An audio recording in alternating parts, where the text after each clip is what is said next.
I recently auditioned for a musical. The small town I live in started a community theater a few years ago, and I remember thinking when they first started that I hope they do Rocky Horror Show at some point. And they heard my request, I guess, because shortly after they started advertising for a Rocky Horror Show for October 2021. I'm a big Rocky Horror fan. Rocky Horror songs are usually part of my go-to karaoke list. There's also something wonderful about theater. It's therapeutic. You get to escape for a little while and become someone else, somewhere else, often in another time. So this whole last year or two, however long it's been, I don't know, I've kind of lost track of time at some point, but this whole pandemic phase has been shit for healthcare workers. And hospitals are shit, and the American healthcare system is shit, and everything's shit, and I needed an outlet. The hospitals are like, make sure you take time for yourself and have healthy outlets, but we're short-staffed and need you to pick up overtime every day. Oh, and I know you just worked a 12-hour shift with no lunch or bathroom break, but I need you to stay 5 hours late and come back tomorrow morning.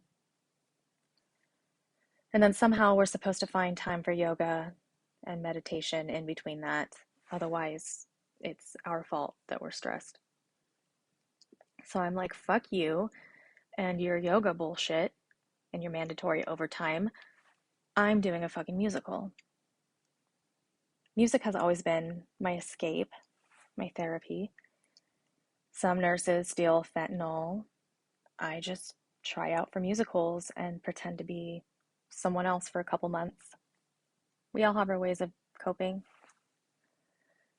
So for those of you who have never seen Rocky Horror, you need to, but also there may be some spoilers. So I wanted to be the part of Janet Weiss, mostly because she's so opposite of me. She's naive, people pleaser, happy, easily frightened. She's always cold and wet. I'm usually cold and dry. But I've been so stoic this past year, and I needed to get my light back. So I wanted to be a happy character. So I really had to act and force a smile, which does hurt, by the way, if you're not used to using those smile muscles. My audition song wasn't on the approved audition list of songs, but I decided to sing it anyway, over at the Frankenstein place. And the reason I chose this song is because I was literally trying to find the light in the darkness of my life, and that's what that song is about. And I'm not going to sing it for you. See, I have the voice of an angel, or maybe not that great, but like a step down from an angel. It's definitely above average. Either way, it's a blessing to be able to hear me sing. Anyone who ever has this pleasure should be considered lucky forever. So I sang over at the Frankenstein place for my audition, and everyone there was like, oh my God, you're so Janet. Are you trying out for Janet? And I was like, oh my God, yes. How'd you know? And I killed that audition. At least in my head, I did. I was like, I totally got this. And the wonderful thing about Janet is no one really wants to play her. She's a slut. Like, I literally had to fake an orgasm as part of my audition for a fake sex scene. And she's whiny and annoying. Everyone hates her. So it's not like I had a bunch of competition, or so I thought. But somewhere I got lost in time and space. And these insects called the human race made me the understudy. What the fuck? Seriously, who was better than me? Well, the correct answer is no one. Really, no one who auditioned was better than me. I'm not being arrogant, I'm being honest and realistic. It was as if I had literally gone way too far into the time warp and into the weirdest adventure of Rocky Horror that I could ever imagine. When we auditioned, we were asked if we'd be willing to be in the show, even if we weren't cast as a lead role. And so I said no, absolutely not, because my job is pure stress. So anything that I do in my spare time has to be 100% fun, and I have to 100% be into it. So they cast me as Janet's understudy in a phantom. Now, a phantom is a Rocky Horror character who sings in the background for all the songs and does all the dances, and they're pretty much on stage the whole time. But my heart was not in that role. I was like, no. Like, seriously, tell Mariah Carey to sing backup for her songs, okay? Tell Ariana Grande to sing backup. Every time I hear another Janet singing one of my songs and I'm singing backup, a little piece of my heart will die. So, no, I could not be a phantom. If it were any other play, I don't care if I get a small part without lines. I'm not the person who always has to be the star. It's a lot of work to have a lead role. I'm okay with just going and singing and listening to the music, but not for Rocky Horror. For this role, I was very passionate. I decided to be the understudy anyway, because I'm like, maybe it won't interfere with my work schedule too much, and I can still work and do the play, and it'll be fine. So I march in there on day one of rehearsal, and I'm like, I gotta see who this other Janet person is who was better than me. And she's not there. In fact, I didn't even meet the real Janet for a couple of weeks into the show. So the real Janet walks in one day, and she's very young, tall, plain girl with glasses, no makeup, no care in the world, really. She's kind of goofy, and she knows it. And I'm so confused. I'm like, who is this bitch? And what does she have that I don't? Like, seriously, I've been faking orgasms for the past 15 years. This other Janet is like 19. And it's not that she's not good, she just lacks confidence, and she knows that and she shows it. At least she can sing, though, better than most of the people in the show. See, all the phantoms can sing like really good, and we have a live band, and they're so good. And I feel like the live band made the show so cool. And without them, I really don't know where we'd be. Elbow Six, that's the name of our band. Anyway, back to real Janet. So she's this young, awkward, clumsy girl who lacks confidence. And when she has confidence, she's decent. She sings well and she's funny and has good stage presence. But when she's off, she's really off. So this awkward Janet walks in the first time I ever meet her. She's late and extra apologetic about it. She has word vomit, like real bad, and immediately divulges all this information about her life to me before I can even say hi. And I can tell she's nervous. But something about her made me let my guard down and let her in. It was like seeing a much younger version of myself and wanting to immediately help that inner me. So we sang together and we talked, and there were many rehearsals where she asked if I could go first so she could watch me. And I loved performing. It was therapeutic and freeing. So I sang and I danced and I continued to rehearse and continued to be the understudy. and continued to guide her as her understudy. She would dance and fall and lose her shoes because she was clumsy, and I would dance with grace and help her learn the dance. So I think there was much confusion between the real Janet and I, and everyone, really. Why was I the understudy? But we continued to rehearse, and no one really asked questions. We continued to share ideas and to make our Janet character come to life. There was a lot of times I would get off work and I would go straight to the theater, and sometimes I was so tired I would just sit there in a corner and listen to the band. Other times I would use my last little bit of energy to sing along. But somewhere along the way, a beautiful thing happened to me. I found myself again. My personality returned, and I suddenly had joy in doing things again, everyday things. I remembered who I was and that there was life outside of work and outside of the pandemic. I made friends with the cast, the melting pot of personalities within that cast. Everyone's so different from one another, but we all share the same love of the theater.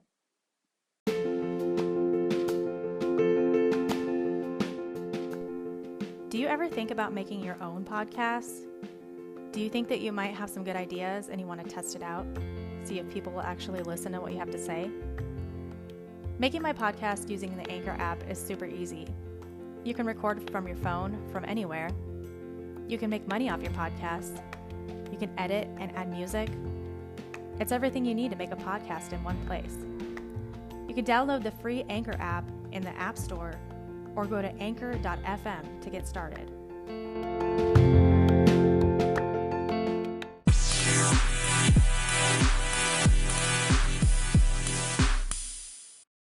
One day, the directors asked if I would like to have a couple of my own show dates, and I was thrilled. I also kind of felt for the real Janet, like, was she okay with this? The one thing about real Janet is that she is very passive and will not tell you if she's not okay with certain things. Instead, she will become more and more insecure and start acting differently. And the thing about competition and women is also very passive aggressive. And with that, and the nerves of opening night approaching, the truth about Janet and my role as the understudy was revealed. And like all theater people, right on cue and without disappointment, everyone began their own drama behind the scenes as well as on the stage. At this community theater, there are basically three directors, or three people in charge. There are two directors who have two very different versions of the show, and there's a stage manager who is also the president on the board of directors for that community theater. I don't know exactly what that means. During my theater high and dream state, someone decided to wake me up to the reality that the two directors fought very hard over me as Janet, apparently, and this is just hearsay from pretty much every single actor in the play. The male director wanted to cast me as Janet. Female director saw me as a threat and wanted to cast her very talented sister-in-law as Janet instead. Neither one of them would budge on that decision, and after a long argument, the president, who's usually the voice of reason and very non-biased, very level-headed guy, came and made the irrational idea to cast a third person as Janet, since neither director could come to an agreement. Now, I don't know if Mr. President was having an off day, or maybe he was just hangry and tired, but he decided, like a parent to two teens, that neither one of them could have their way. And that's how real Janet was cast, and I was left as the understudy. I don't like to use people's names on my podcast. I'm not mean like that. So let's just say the part of Janet came down to this girl, Shmanessa, and Selena, me. Director number one says, Selena should be Janet. Director number two says, no, Shmanessa should be. So they argue to the point of fatigue and hunger. And instead of taking a break and rethinking things, Mr. President just wants to go home. So he comes in like, hey, are you guys still deciding? And yes, he talks like that. You guys still deciding who Janet should be? And they're like, yeah. And he's like, well, since you two can't make a choice, we're going to pick Shmacy as Janet. And then they all left for the day, ate food, and then they were like, oh, what the fuck did we do? So Mr. President, who usually makes a very good decision, that's why he's the president now, decides to punish the directors who are being immature and letting their pride get in the way of the show. And so he picks someone completely random who wasn't even going to be Janet. But who he really punished was us. This is unfair in so many ways. So I wake up from this theater dream state in rage. I've been so confused this whole time, wondering what exactly do these directors want from Janet's character? See, Shmanessa is very talented. She has very good stage presence. She can sing. She learns fast. Now, if she were picked as Janet, I might have actually learned something from her as being her understudy, watching her on stage. I feel like I could have benefited from that. Shmanessa ended up being cast as Magenta, and I think that that was a really good decision. I think she's perfect in that role. I've never seen Shmanessa as Janet, but I still think I would have made the best Janet. Again, not being arrogant, just being honest and realistic. See, I was a victim here of lookism. That's discrimination against a person based on their physical appearance. Most would consider lookism as a biased and unfair advantage against ugly people, but it goes for pretty people too. And let's not forget, I'm kind of pretty. So, female director sees me as a threat, absolutely won't give in to the idea that I might be kind of cool, kind of funny. Nope, I'm just kind of pretty snob. Probably the kind who grew up in a gated community, right? This is not the first time this has happened to me. So the female director will fight to the death, if needed, to have anyone cast as Janet other than me. If she were smart, she would have used me to her advantage. This is a small community theater with limited funds. If you put a pretty face up on your stage, you might get more profit. Sex sells, beauty sells. But unfortunately for me, I'm only kind of pretty. Too pretty for community theater and not pretty enough to be famous. I basically got fucked. I got fucked over, fucked under, fucked with, fucked in the ass, fucked, fucked, fucked. But I'm not the only one who was fucked. In fact, in this show, everyone gets fucked. The decision was unfair to Shmanessa if she really wanted the part as Janet. We should have been called back together and battled it out. I think we both would have had fun doing that, actually. Like the voice battle rounds, musical theater version with song and dance and acting. This decision was also unfair to Shmacy because there were so many times she just shut down. She wasn't comfortable playing certain parts, and she still isn't comfortable. There were many times I thought that she was going to cry on stage. She seemed miserable doing this. And then towards the end, she started acting weird, having stage anxiety last minute, really doubting herself. And I'm the type of person, I just have to address issues when I notice that something's off. So I'm like, Shmacy, are you okay? with me doing 2 shows. And then we're like backstage all of a sudden hitting each other with our prop flowers from Damn It Janet. And she's like, I'm the real Janet. And I'm like, no, I'm the real Janet. And then Riff Raff, who's high as fuck, is like, who really is the real Janet? And then everyone just starts to fall apart. Everyone realizes we're all getting fucked here. What the fuck? So everyone's having their dramatic meltdown before the show. Phantoms have been divided into their own little groups against each other. Some are upset because they're not in front of the stage or the center of attention. And some are upset because they're being forced to be the center of attention.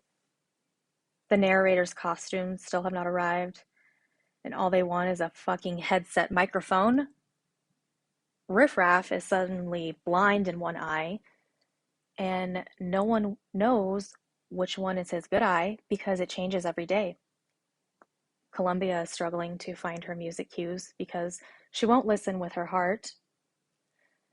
Rocky can't find the right size underwear, and his ideas aren't being taken seriously because no one takes a man in gold underwear serious. Dr. Scott has been backstage for far too long, and he started going in other people's dressing rooms and stealing everyone's granny panties. Brad just found out he's not the star of the show. Frank is. Real Janet isn't slutty enough, and fake Janet is too slutty. Frank's mad because he wants to wear purple, but they're making him wear red, and he hates red. And the band just wishes everyone knew how to read music, but no one does. So everyone's getting fucked, whether they like it or not. I think the only one who doesn't mind getting fucked is Magenta. She's like high on life and goes with the flow. I think she kind of likes getting fucked.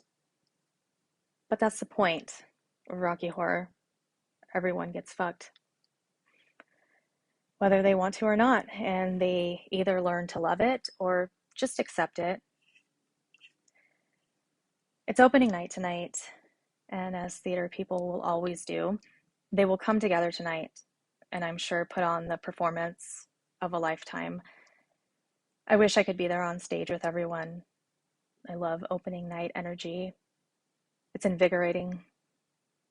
But for now, I'll just accept that I was fucked. After this is all over, we will all go back to our normal lives. Some of us will continue to get fucked. Some will fuck others, and some will move on and learn from getting fucked. But for now, and for the show, we are all just Rocky's horror, and the show must go on.